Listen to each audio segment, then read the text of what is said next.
I started this business about 16, 17 years ago, and the why in my mid 40s is different than the why of me at 61.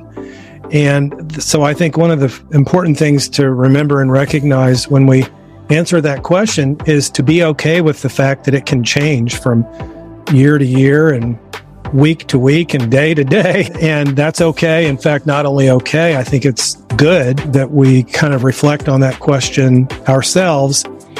And one of the main reasons I think it's important to reflect on why is because it's part of the practice that can keep us tethered to the reason we started the thing in the first place. Otherwise, we find ourselves sort of adrift. Many of us find ourselves adrift, and this is just one of several things that we can do is ask ourselves that question. Hi, and welcome to the Conspiracy of Goodness podcast, where you'll hear conversations that generate one aha moment after another for you. There is an enormous wave of goodness and progress well underway in the world that almost no one knows about yet. It's so hidden by all the negative noise in our media that I'm calling this wave a conspiracy of goodness.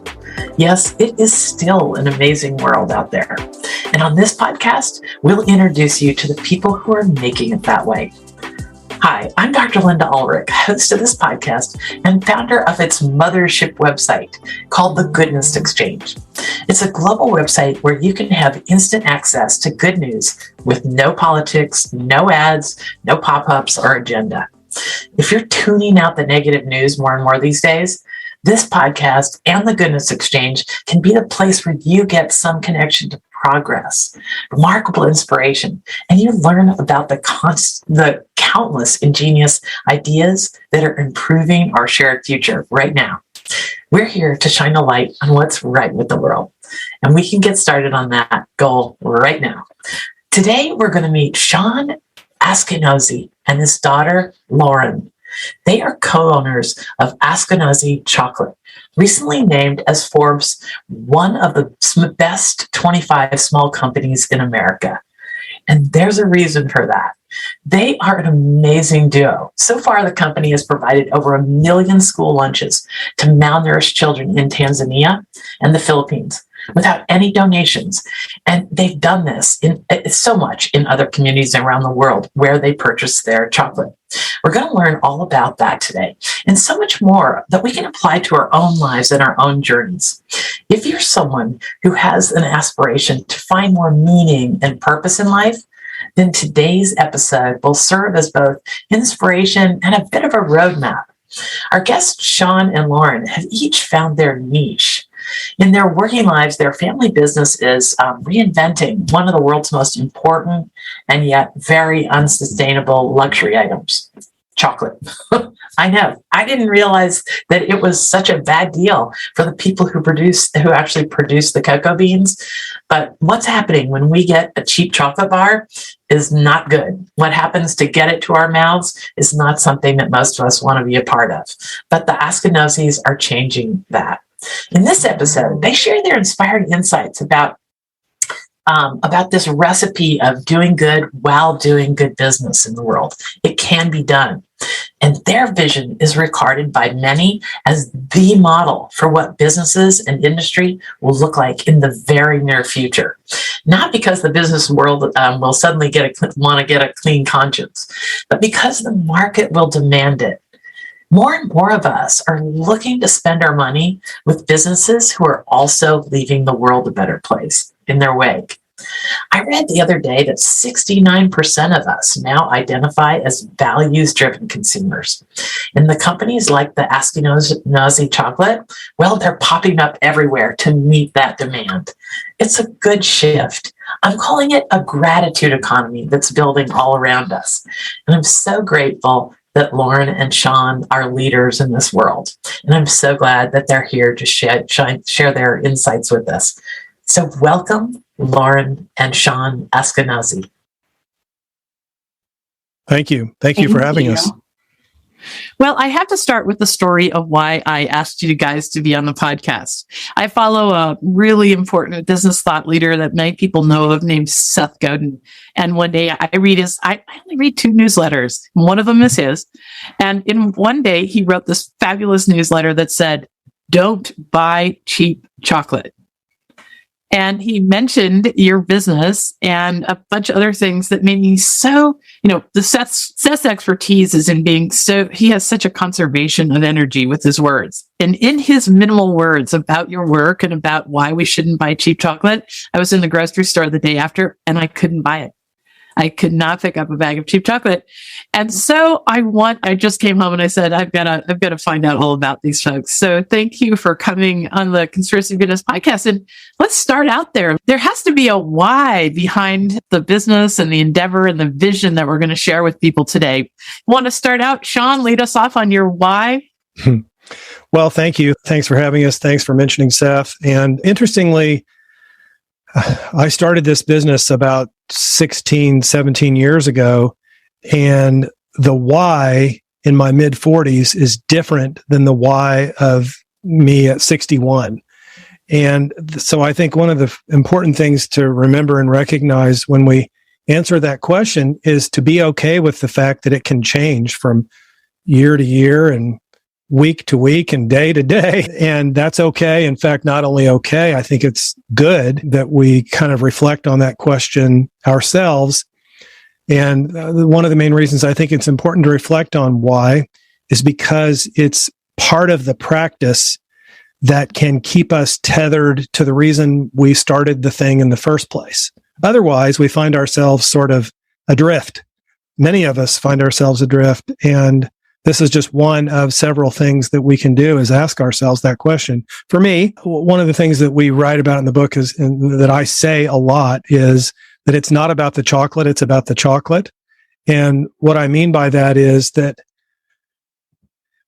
we're a very small family business and we make chocolate that wins awards around the world. And we're really proud of the quality of the chocolate and how great it tastes. And we hope that people buy it and share it with others because it just tastes good and it's a good value. On the other hand, this business has nothing to do with chocolate. It has everything to do with another word we use a lot, and that's kinship. And kinship is possible for us, especially possible in the supply chain. We work with farmers from around the world, cocoa farmers in Tanzania, Philippines, Ecuador, and the Amazon. I'll be going to Ecuador and the Amazon in 2 days and meeting with farmers that I've worked with for years. That's kinship. And I was in Tanzania in April and working with farmers and was able to see a preschool that Lawren and I saw under construction in 2019 before the you-know-what started. And then I saw it fully opened with kids and we built that preschool. Farmers run it, we built it. So that's kinship. That's the why for me right now. That is lovely. That is so much about being a part of something bigger than yourselves, which I think is sort of fundamental to the understanding that I got through a quick scan of your book. I'm meeting you and did not have time to read the book. So we might have to have a whole separate conversation about that. So Lawren, I got goosebumps from that. Why? God bless you. I mean, this is a hard act to follow. And also, it's not necessarily what folks want to do is just stay in a path. But I think it sounded to me like you've carved out your own path and your own why here. I have. I was 15 when my dad started conceiving of this business and had just started university at the time. And I loved the opportunity to be a part of helping him kind of formulate the beginnings of the logo and the packaging and the website and all of those elements. But, I stayed involved in our little family business throughout university. I was working in our retail storefront. I was calling Whole Foods stores when I was 17 saying, will you buy our $5 chocolate bars? And they retail for 10 and people would laugh in my face. And so it was a great experience. And I knew that when I graduated, I wanted to jump in full time and really see this through with my dad. It was deeply important to me to find a career where I felt like I was a part of something bigger and contributing to the world. And I have always relished being an independent learner and figuring things out. And certainly working in our business and in our industry has offered me a lot of opportunity to help craft the conversation around craft chocolate. And so for me, my why has been and really continues to be connecting our consumers with our farmer partners and featuring our farmer partners and their faces and their stories and helping to create the value around this $12, $14, $15 chocolate bar. It's an important question that we should be able to answer. And so I'm particularly passionate about shining a light on female cocoa farmers and deeply involved in the community development work that we do that my dad mentioned at Origin. And those things are my favorite parts of my job. I continue to have more opportunities to sort of grow into, these passions of mine, especially now that I'm a mother myself. So. And that too, right? You're helping to build a future for somebody you know and love. That's great. I hope people can see the picture. Is that your daughter? That is Goldie. That's my daughter. Oh, what a cute. I hope people can see that picture. That's a true grandpa too. Ready with that picture so fast. So what I love about what you just said. I have 6,000 more where that came from too, by the way. And I'm not kidding. We could make a slideshow at the end of Goldie. So, Lawren, I think that what I hear you saying, though, to also resonates with something I've been noticing as a through line with your generation, is that your generation just never wants to work for the man. They want to make a difference. So many in your generation want to make a difference right off. And I use the man expression. It's an old expression meaning, just go to work, do what somebody tells you, just slog along, make a living. And I really see in your generation an entirely different way of trying to make it work, trying to do something important in the world and support your family and have real life. Absolutely. Yeah, we're seeing that too. It's something that we've written about in our book, and we travel and speak. And certainly my dad, speaks to people all over the country about this idea. And it's definitely true among my friends. And it seems like at the very least, if somebody isn't necessarily in a spot in their career where they're feeling extremely fulfilled, that they at least want to be supporting companies that are embodying their values. People are really trying to vote with their dollars. We take that very seriously, that people are trusting us and what we say about direct trade. And that's why transparency is such a critical part of our business model and the way we connect with our customers. Mm-hmm. Okay, so we're going to get into this business model because I believe it's fundamentally what people are seeking these days. People are seeking out businesses that have found a way to do good business while leaving a wake of goodness. Like most of us as consumers are not going to put up with just anything goes so we can get our thing, whatever it is, delivered tomorrow. We're wanting to spend our money in places. I call it the gratitude economy. I think you guys are leading in this thing that's opening up called the gratitude economy. But before we go into that, I really want Shawn to talk about this transition because as you expressed, you were driving along in that direction and things could facilitate each other as you went along the path. But Shawn, I understand that you were a successful criminal defense attorney before you took on chocolate. That's right. I'm sure a lot of your viewers, listeners will relate to this, but I did that job for almost 20 years and I really felt called to it. I loved it. I loved criminal law. It was very exciting. And I felt like I was in a place that I could really make a difference, especially for the underdog. And my work was very intense and it didn't seem all that stressful to me until it did. And this is the way it goes sometimes. Our body will be the most noisy neighbor, so to speak, telling us what's going on when we're not aware of all the other things. And so my body was starting to tell me that time was up for that career. And so I spent about 5 years trying to find something else to do, all while still practicing law. because I couldn't just step off the bus and live. I needed to make a living. And so that path, that's the story of that path, is much of what is in the book and written in a way that hopefully people can see themselves in the story and connect with this idea of sometimes almost desperation of trying to find the next thing, especially for those of us who are really driven, very ambitious, and need a passion to kind of light the fire every day. And there were a lot of opportunities for me to invest in this or that, or buy this thing or that thing, but I just wasn't finding it. And it was really, really a struggle for me, a big struggle. And I was doing some volunteer work while I was practicing law. And this volunteer work sort of was a very circuitous way for me to consider other alternatives. And I started experimenting with chocolate, making some desserts and stuff. And then I had this idea to go to the Amazon and learn how farmers influence the flavor of chocolate by how they grow the cocoa beans. And then within 3 months of that, I was in the Amazon. That's how it started. Wow. So there's two elements there that I noticed. I've done over 100 interviews now on the Conspiracy of Goodness podcast with people like you guys who are fundamentally changing the future for us all. And a through line, there are two through lines in what you just said, Shawn. I'll ask Lawren about one of them. So Lawren, your dad mentioned a level of volunteerism.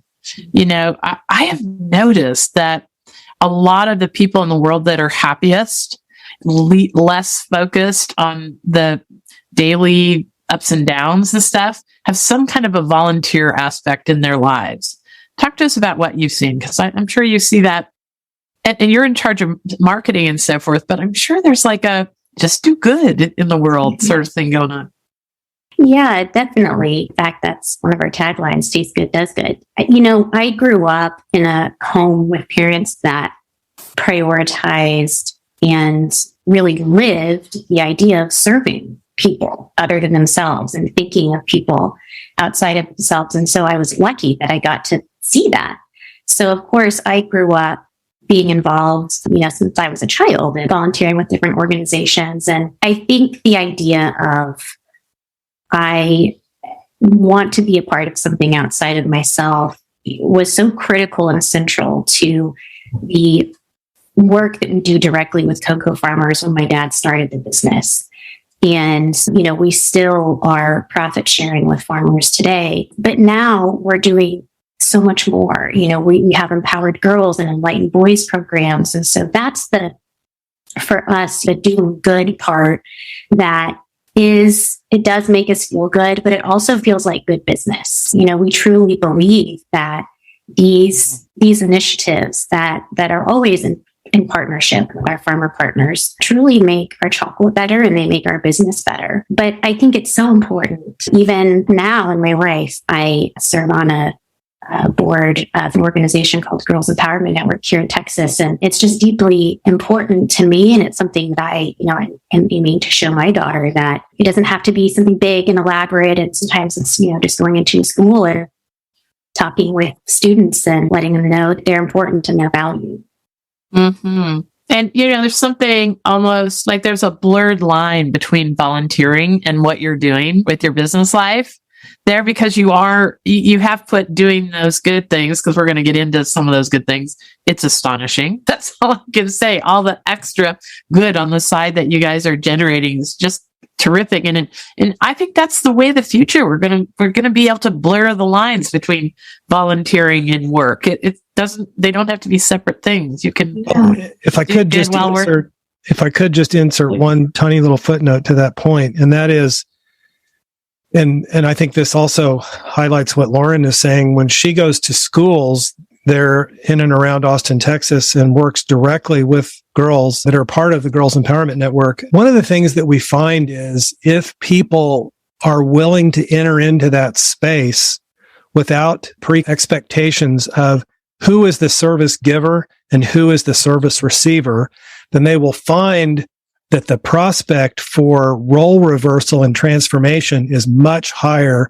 And so what we see is that the so-called healer becomes the healed, the teacher becomes the student, and this is where real transformation happens. This is why volunteering time and service, this is why it has the great possibility to really evolve the consciousness of our world and is evolving the consciousness of our world and our universe.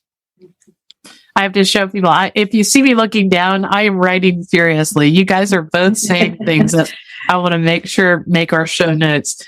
That is fundamentally the truth, isn't it? Protecting everyone's dignity and giving people agency. It's all about the blurred lines that you just said. The teacher becomes the student, the healer becomes the healed, all that. Lovely. That is so lovely. Okay, so Shawn, then back to something you said originally. I mentioned Lawren. I wanted to ask her about that, but the thing I wanted to ask you is, it's like you left some room for serendipity on this journey. Sometimes people are too hard on themselves. They want the next thing to come immediately. Talk to me about this swirl. Yes. And, I'm really concerned about that, especially as we are looking in our rearview mirrors at the Great Resignation and now hearing about quiet quitting. I worry about many people who are now sort of tapping their fingers, looking at the computer screen, thinking, oh, wow, I just left that job. And now I'm in the new job and it's not what I thought it was going to be. What now? And this is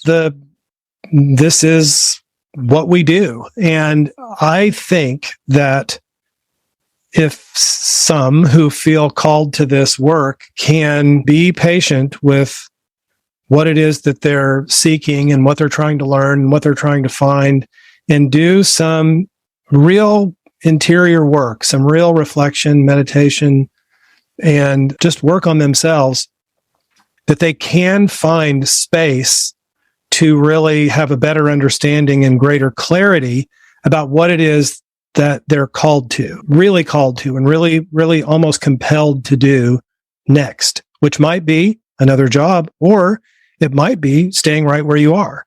And so if you spend your life on Indeed and you're just going to the next thing, there isn't room for, to use your word, serendipity. There's no room for it. And I think the information age and social media and Google and all of those things are such a distraction that they have really constricted our possibilities when it comes to serendipity. We don't allow for it. I know I didn't. That's why it took 5 years. Because as a lawyer, I was trained to turn over every stone, to research everything. If I was going to face you in the courtroom, I knew every single thing that you were going to say or what you might say. Well, there's not a lot of serendipity there. It's all planned out. And that's the way I approached finding my next job. And it just doesn't really work very well. Not if you want to feel like it's for the long term. Yeah, your story and mine, Shawn, are similar in that same way. I was a dentist for 25 years and I had an amazing professional life. The love and great things I shared with people. My patients taught me way more than I ever could give back to them. And yet I kept seeing this doom and gloom in the news getting bigger and bigger and affecting people's attitudes who I'd always known as cheerful. And they kept saying, somebody's got to do something about this. Somebody's got to do something about this.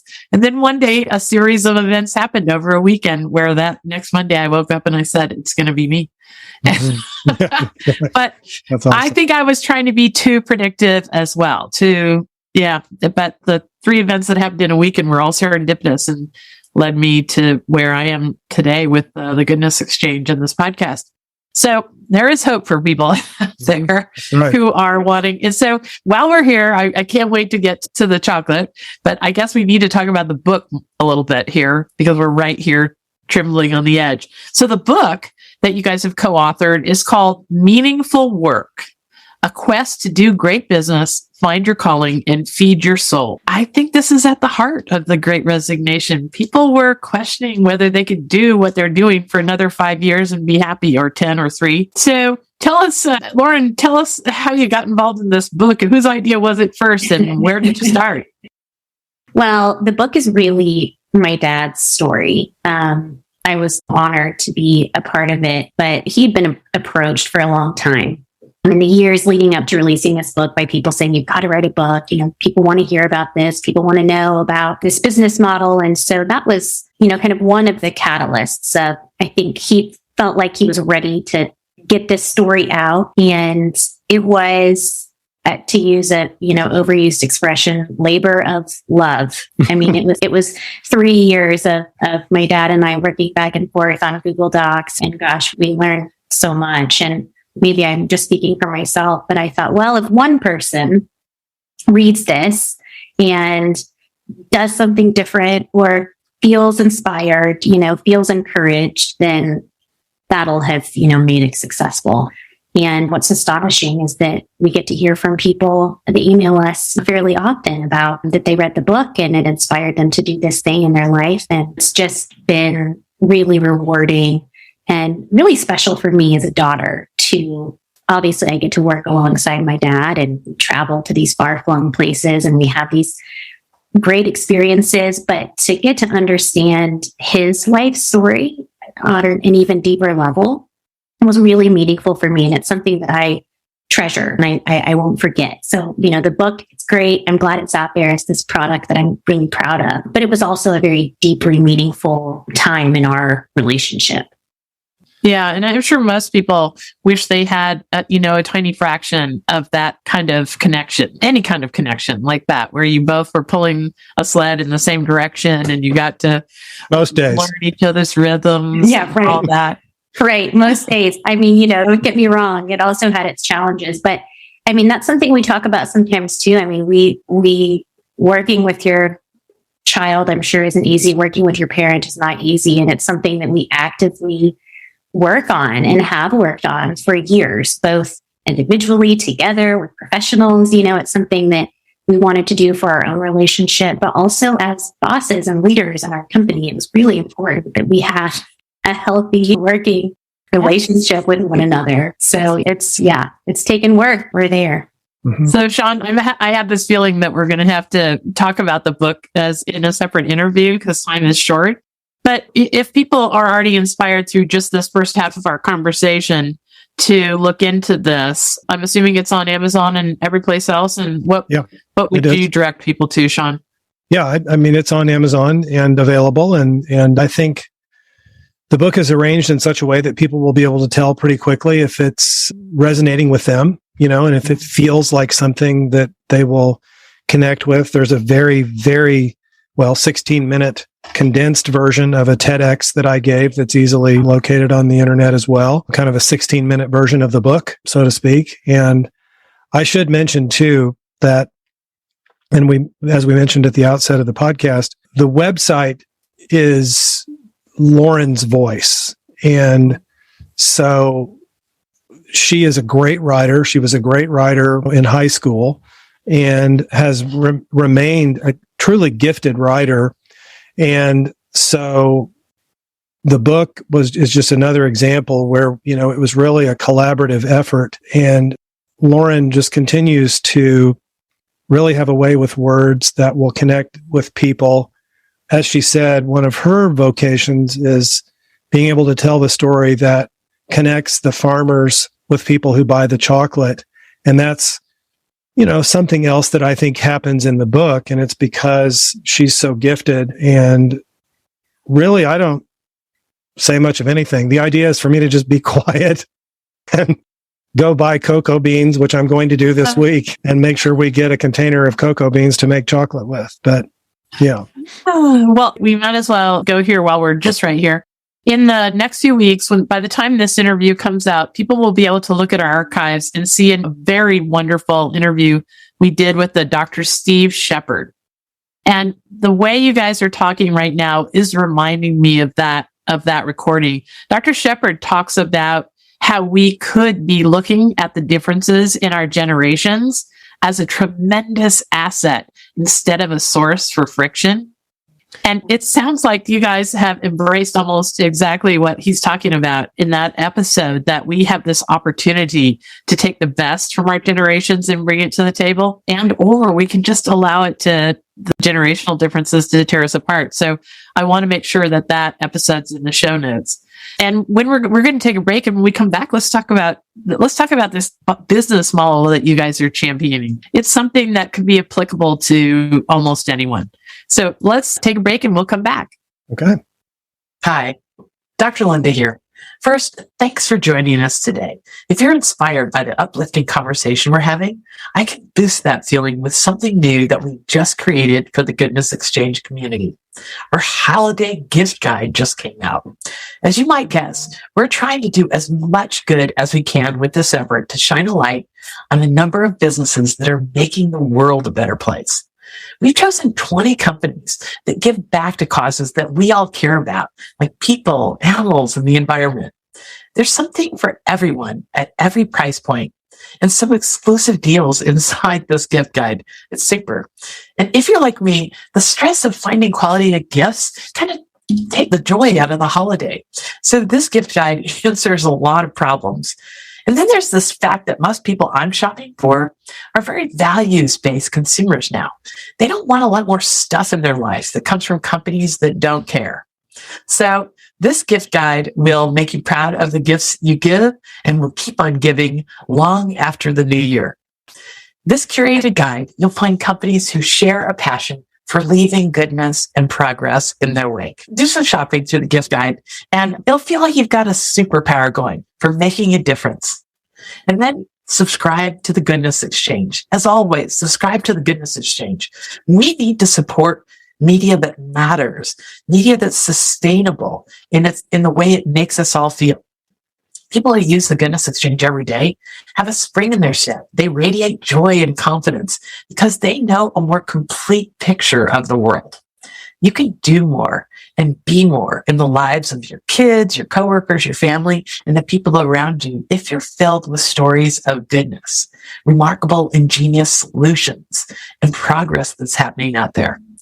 Get instant access to what's right with the world every day to change your future. Head to the Goodness Exchange and join us for a 14-day trial on us. See if it doesn't put a spring in your step to know what's right with the world. Thanks. Okay, we're back, and we are here talking with Lawren and Shawn Askinosie. Do I have that right? You got it. Got it. They are co-owners of an amazing business called Askinosie Chocolates that is, I think it's the future of business in general.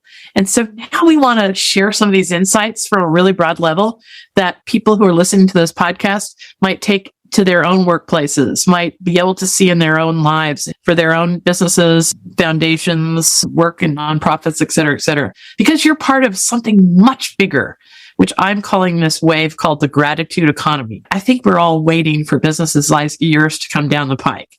So, Shawn, before we started recording, I mentioned that I had found a Facebook Live recording of you one day. It was your first one. You admitted that. And you just sailed through it because you were talking from the heart.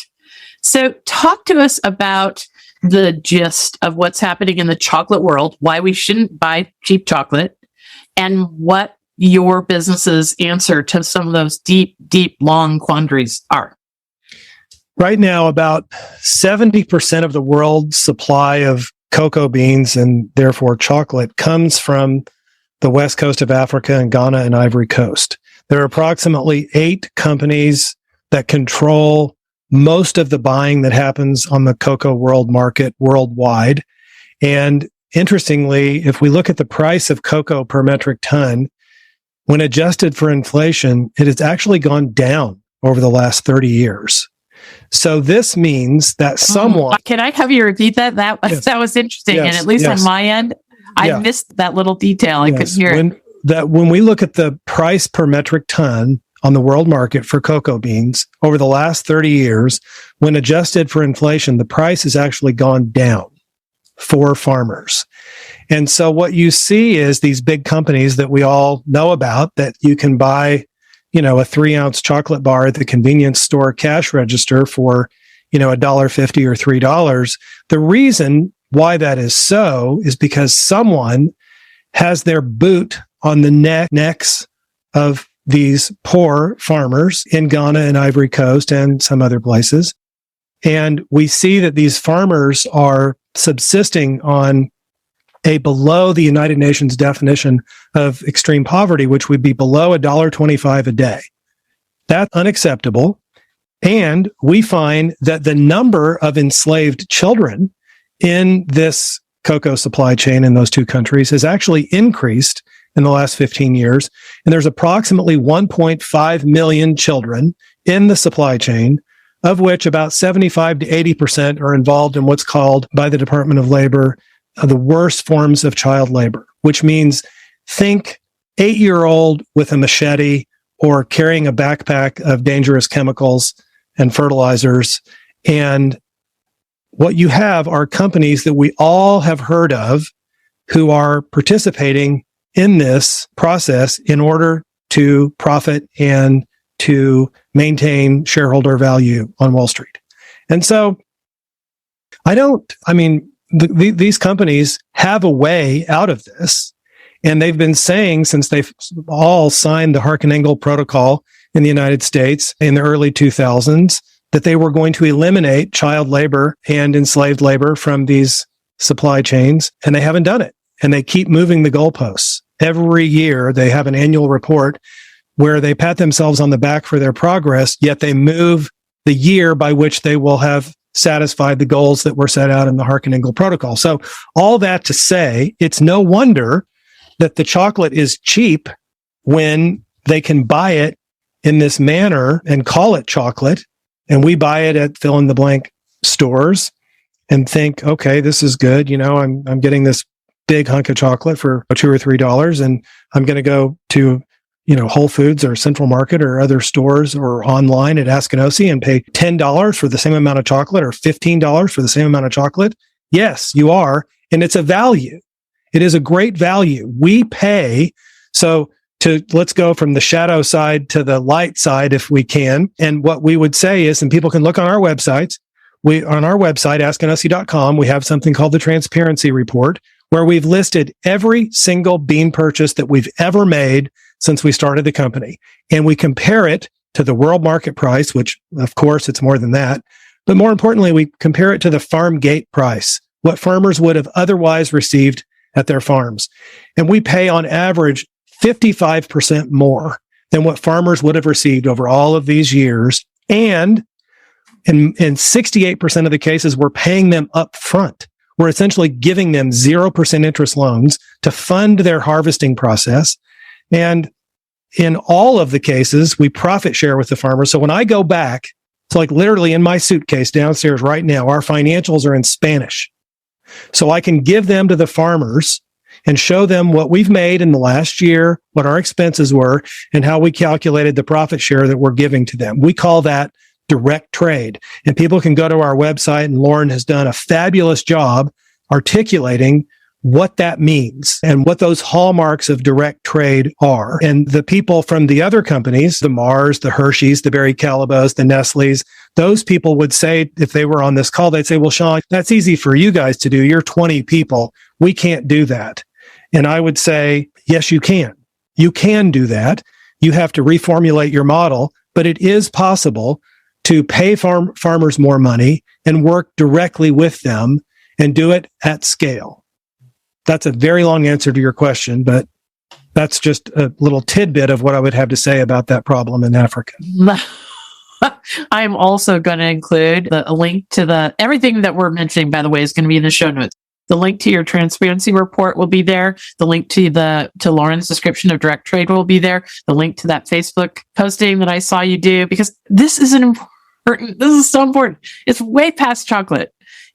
I'm sure, and I'll let Lawren speak to this or whatever you want to speak to after what your important things your dad said, not the least of which is now that you have a child. Can you imagine a machete in your child's hand at age 8? I saw that photo. I'm not sure it was on your website, but I saw that photo and I think of my own kids, and it just is, it's as motivating as you can be, is just to think that there is something possible and we're not doing it. Because that's the thing. What you guys are doing, I interviewed one of the head guys from amazing charity called Charity Water that is finding clean water for people around the world. And that's how we titled the episode. It's one problem we know how to solve. And it sounds like this is a second problem we know how to solve. Mm-hmm. Yeah, Talk to they us do. about this, Lawren. This is something that we're just deeply passionate about, and passionate about educating consumers, and hopefully not in a way where we're, making people feel ashamed for buying a Reese's peanut butter cup. We've all done that, but to the best of your ability, try to understand where your food is coming from and feel empowered, hopefully, to ask questions of your local grocer, and to ask questions of the website that you're buying your products from. That's when I feel like it's been a great week. It's when we have our customers asking us on Twitter, hey, well, tell me more about this, or what about fair trade price versus, what you're paying farmers, and then what's even really better is when someone else that buys our chocolate says the answer for us, but it's an enormous issue. And to us, we've been in this chocolate industry for 15 years. And so we think that people know about it, but they don't.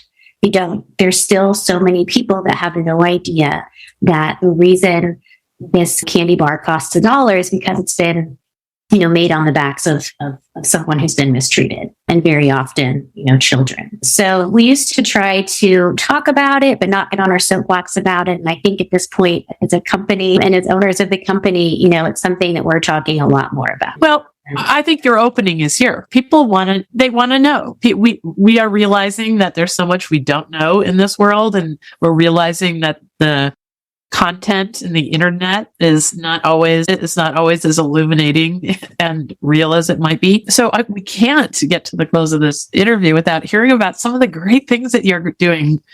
You're not only just paying a fair wage to the people producing this unbelievably wonderful thing in our lives, chocolate, but you're also making sure you're doing good with any surplus. So talk to us about empowering girls and enlightening boys, and you're feeding kids lunches and all kinds of stuff. Dad, I'll let you. No, go ahead, Lawren. Go ahead.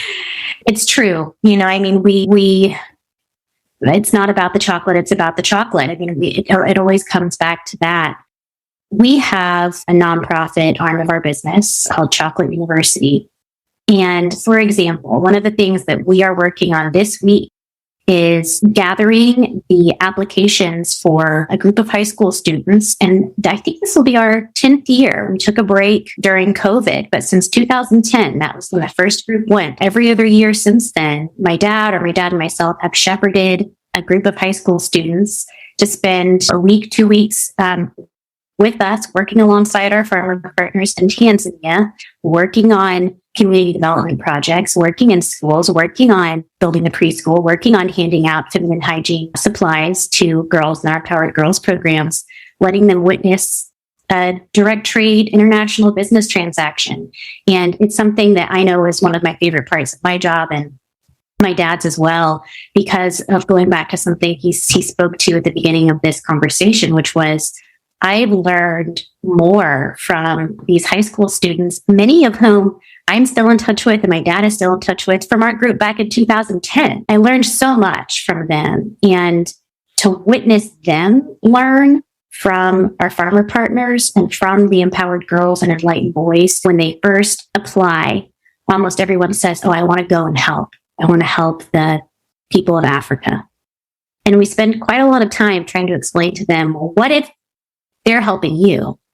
And the light bulb goes off usually for these students halfway through the trip, maybe the end of the trip. And it's one of those things that makes my job worth it, But in addition to that work that we do with Chocolate University, we are also, we've created an Empowered Girls program. We partner with a grassroots East African organization to host after-school clubs for about 1,500 girls right now, and basically to instill self-confidence and self-esteem and teach about gender norms and gender-based violence, and for them to know their worth, their inherent worth, raise their voice and be the leader they're destined to be. They work collaboratively with the young men in their community, because we realized a few years in that we needed a brother program. That we needed a program for the boys too, that really wasn't something that existed at the time, and frankly still is a hole, not just in Africa, but worldwide. I mean, we're needing more of that. But we wanted the boys to be bought into this idea of this egalitarianism and working with the girls. And so when we get to go to Mababu, the village where we work, and see the boys and girls cooking meals together for their big celebration they're having, watch them, working as part of a team, hearing about how the boys aren't wanting their sisters to be, married off when they're still in middle school because they value their education. It's not about the chocolate, it's about the chocolate. Our farmer partners are there. They're at these meetings and they are mentors to these students. And, it's life-changing for me, but it's also something I think you can really taste in the final product of an Askinosie chocolate bar.